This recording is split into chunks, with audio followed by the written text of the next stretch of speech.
Nag-perform ang College of Engineering and Technology na sumasayaw, guys. Di ko pinabilis ang video na yan para ma-enjoy namang manonood, guys. Sumayaw nang hindi ko maintindihan ang awitin. Minute ko na lang habang naka-voice record ako.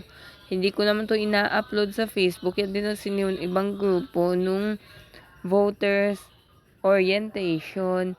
Ganyang kanta, pero yung sayaw na yan, yan din ang sinayaw nila. Hindi ko alam kung anong title ng kantang sinasayaw nila, guys. Ayan, guys. Hindi ko yan magagawa. Sumayaw din sayaw, pa rin ang sayaw. Mahirap ang steps na yan. Kung ako lang nagsayaw niyan, hindi ako makasabay-sabay. Di lang ako nakakasabay sa dance namin.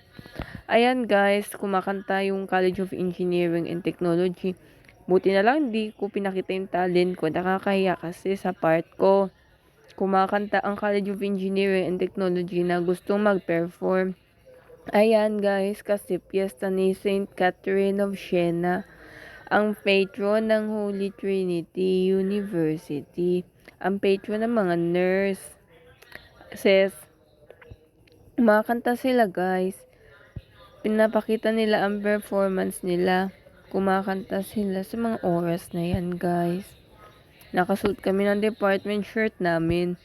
Ganun talagang uniform pag Tuesday. Walang ng kinder hanggang grade 12 na umattend. Ang naiwan na lang kaming mga college students.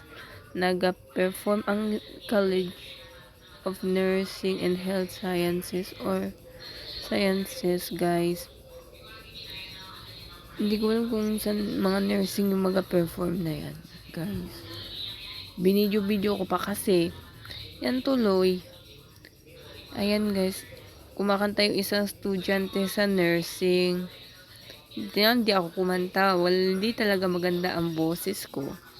Yan, guys. Mga kaganapan sa St. Catherine of Siena Feast Day. Wala kaming klase. That's all.